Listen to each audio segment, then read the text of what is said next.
बीमिश bookworms के classroom में आप सबका स्वागत है।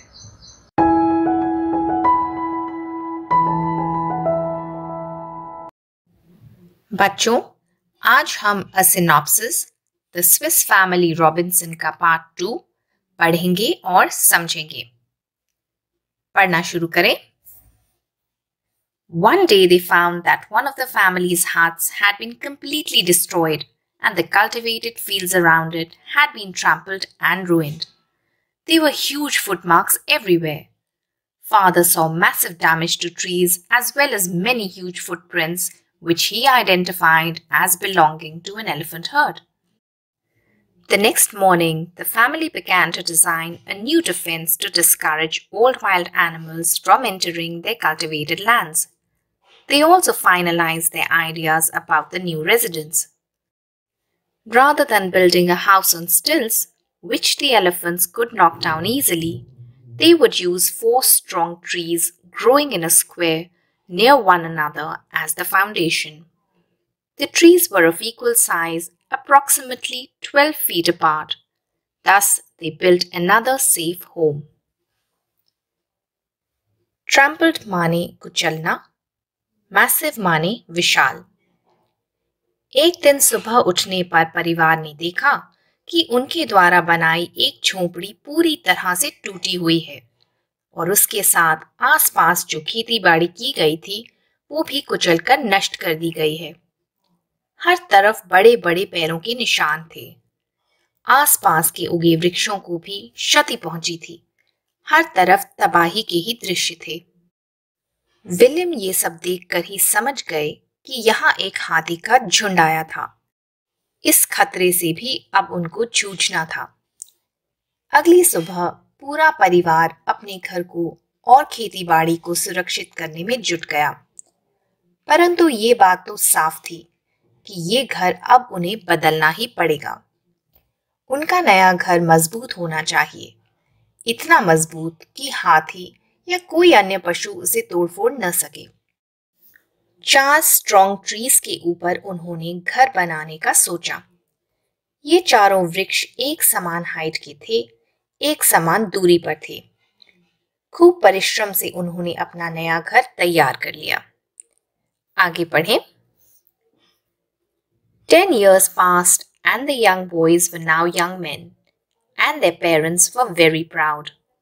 They called the island New Switzerland. Many adventures occurred over the years. On the shore of another island, Fritz had knocked down an albatross, which was threatening to attack him, and found a rag tied to the large bird's leg. On the rag was a message that an English woman had been stranded on the smoking rock. Fritz had no idea how old the message was. His father suggested that smoking rock sounded like a reference to a volcano. Since there were no volcanoes in the vicinity, the bird might have come from hundreds of miles away. However, Fritz felt that someone needed his help, and he was determined to do his best to find the sender. Before returning home, he had written his own note on the rag, retied it to the albatross's leg, and had watched the bird fly off. The note told whoever received it, "Do not despair. Help is near." Fritz then successfully rescued the young woman, Jenny Montrose. Though shy at first, soon she got used to living with the Robinson family. Albatross एक Southern Hemisphere में पाया जाने वाला सफेद बड़ा पक्षी होता है। Vicinity माने आसपास। देखते देखते रॉबिन्सन परिवार को उस आइलैंड पर रहते 10 साल बीत गए। चारों लड़के अब बड़े हो चुके थे। अपने नए घर का नाम उन्होंने न्यू स्विट्जरलैंड रखा था। सभी ने अपने नए घर, नए जीवन के साथ हंसते हंसते समझौता कर लिया था। अब वे उस नई जगह को ही अपना घर मानते थे। विलियम और एलिजाबेथ ने भी विकट परिस्थितियों के बावजूद सभी बच्चों को अच्छी तालीम दी, अच्छे संस्कार दिए और उनकी परवरिश में कोई भी कमी नहीं रखी। अपने पुत्रों को देखकर अब उन्हें गर्व होता था। एक दिन फ्रिट्ज के साथ एक अनोखी घटना घटी। एक एल्बाट्रॉस से अपना बचाव करते हुए उसने उसे घायल कर दिया। ध्यान से देखने पर उसने पाया कि एल्बाट्रॉस की टांग पर एक कपड़े का चिथड़ा बंधा हुआ है। उस चिथड़े पर लिखा था, स्मोकिंग रॉक के पास एक महिला फंसी हुई है। अब ये मैसेज कब लिखा गया था, इसका अंदाजा लगाना तो बहुत मुश्किल था। फ्रिट्ज ने पिताजी को वो मैसेज दिखाया और अपना इरादा बताया कि वो हर हाल में उस महिला की मदद करना चाहता है। विलियम ने अपना डाउट जाहिर किया कि स्मोकिंग रॉक तो कोई वोल्केनो ही हो सकता है। आसपास तो कोई वोल्केनो है ही नहीं, इसलिए ये एल्बाट्रॉस कहीं दूर से उड़कर आया है। फिर भी फ्रिट्ज ने मदद करने का मन बना लिया था और उसने एक अन्य चिथड़े पर जवाब लिखा कि दुखी मत हो, मैं जल्द ही तुम्हारी मदद के लिए आ जाऊंगा। मैसेज को उसने एल्बाट्रॉस के पैर पर बांधकर उसको आजाद कर दिया। फ्रिट्ज का दृढ़ संकल्प और उसकी कोशिश रंग लाई और वो जेनी मॉन्ट्रोस नाम की यंग वुमन को रेस्क्यू करने में सफल हो गया। शुरू शुरू में तो वो लड़की लज्जा और संकोच अनुभव कर रही थी, क्योंकि इतने वर्ष वो अकेली रही थी उस द्वीप पर। अन्य लोगों के साथ उठने बैठने, बोलने चालने की उसकी आदत छूट गई थी। मगर रॉबिन्सन परिवार के प्यार और अपनेपन के कारण वो धीरे धीरे अपनी शाइनेस और ऑकवर्डनेस को भूल गई और उनके साथ घुल मिल गई। आगे पढ़ें। One day they saw a ship which had laid anchor. An encampment had been set up on one of the smaller islands. After checking the people through their spyglass, Fritz and his father decided to announce themselves after they had returned home and cleaned it up. They did not want the crew to think they were savages. The next day, Fritz and his father met the captain and told him their own history, as well as Jenny's. To everyone's surprise, it had been Jenny's father who had inspired the captain's search. He believed his daughter was still alive after 3 years. The captain had decided to attempt to find her. With a burst of celebration, the family, passengers, and crew of the British vessel headed towards New Switzerland. Everyone was amazed by the prosperity and good health of the survivors. एक दिन William ने island के पास एक ship को देखा। Ship के crew ने पास ही के छोटे द्वीप पर टेंट्स डाले थे। वे लोग कौन हैं, दोस्त या दुश्मन, इसका पता लगाना जरूरी था। इसलिए दूर से ही पहले फ्रिट्ज और विलियम ने स्पाई ग्लास से उनको देखा। जब वे लोग आश्वस्त हो गए कि शिप के लोगों से उन्हें कोई खतरा नहीं है, तब रॉबिन्सन परिवार ने खुद को उनके सामने आने के लिए तैयार किया। उनके अंदर थोड़ा डर, थोड़ी एक्साइटमेंट, थोड़ी नर्वसनेस, थोड़ी खुशी, सभी मिली जुली फीलिंग्स थीं। शिप के कप्तान के सामने आने से पहले पूरे परिवार ने अच्छे से घर को साफ सुथरा किया और अच्छे कपड़े भी पहने। वे लोग ये दर्शाना चाहते थे कि हालांकि वे सालों से उस टापू पर रह रहे हैं, वे अच्छे और सभ्य लोग हैं। कप्तान से मिलकर उन्होंने अपनी सारी कथा उन्हें सुनाई।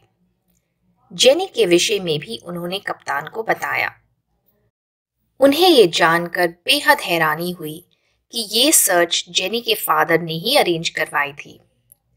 उन्हें पक्का विश्वास था कि उनकी पुत्री जीवित है।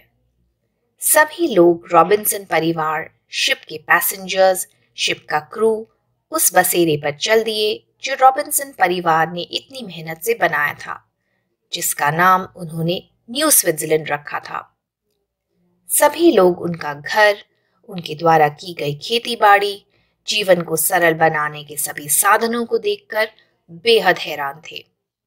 उन्हें विश्वास ही नहीं हो रहा था कि इतने वर्षों तक वे सभी लोग न केवल जीवित रहे, अपितु सेहतमंद और गुड स्पिरिट्स में भी रहे। वो भी फैसिलिटीज और सभी सुविधाओं के अभाव में। आगे पढ़े। As the day ended, the father realized that decisions must be made about who wanted to stay on the island or return with the ship. Elizabeth and her husband did not wish to live anywhere but on the island. They had been there for so long and had grown used to their life. Jenny asked if anyone would support her return to England. Fritz was the first to respond. He offered cheers for us who were going to Europe. Ernest, on the other hand, wanted to stay on the island. Jack also decided to stay back. Franz, the youngest boy, decided to join Fritz in leaving. Franz wanted a chance to receive an academic education. Before Fritz left, he told his parents of his love for Jenny and his wish to marry her. The father had kept a record of all the adventures they had had on the island. He handed over the journals to the captain to be published.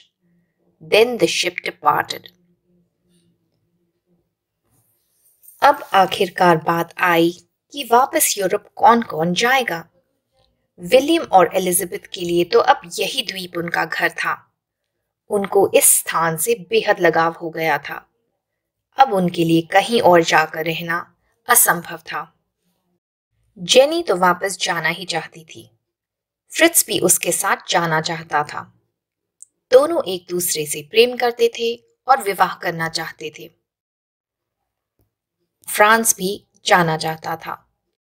उसे अपनी education पूरी करने की इच्छा थी। Jack और Ernest अपने माता पिता के पास ही आइलैंड पर रुकना चाहते थे। ये डिसीजन पूरे रॉबिन्सन परिवार के लिए बहुत मुश्किल था, क्योंकि इतने वर्ष उन्होंने साथ ही में बिताए थे। एक दिन भी वे लोग एक दूसरे से अलग नहीं रहे थे और अब वे लोग बिछड़ रहे थे। शायद वे लोग दोबारा फिर कभी न मिल पाए। पर विलियम ने स्वार्थी होकर फ्रिट्ज और फ्रांस को जाने से नहीं रोका। विलियम ने एक डायरी मेंटेन की थी। उस डायरी में शिपरेक से लेकर उस दिन तक उनके जीवन में जो कुछ घटा उस सब का डिटेल डिस्क्रिप्शन था।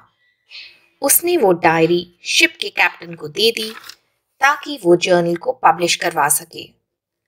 पूरी दुनिया में लोग ये जान सकें कि मन में विश्वास हो, दिल में पॉजिटिविटी हो और ईश्वर पर भरोसा हो तो कोई भी काम नामुमकिन नहीं है।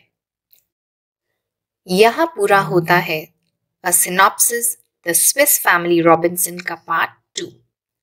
आई होप ये पाठ आपको अच्छे से समझ आ गया होगा। बीमिश बुकवर्म्स की तरफ से आज इतना ही। Happy reading, happy studying everyone. I hope ये वीडियो आप लोगों को अच्छा लगा होगा। इन केस आपके कोई डाउट्स हैं, कोई क्वेश्चंस हैं तो नीचे कमेंट सेक्शन में आप मुझसे पूछ सकते हैं। Thank you for watching. अगर आपको आज मेरे साथ सीखने में मज़ा आया तो प्लीज़ बीमिश बुकवर्म्स को लाइक और सब्सक्राइब करें।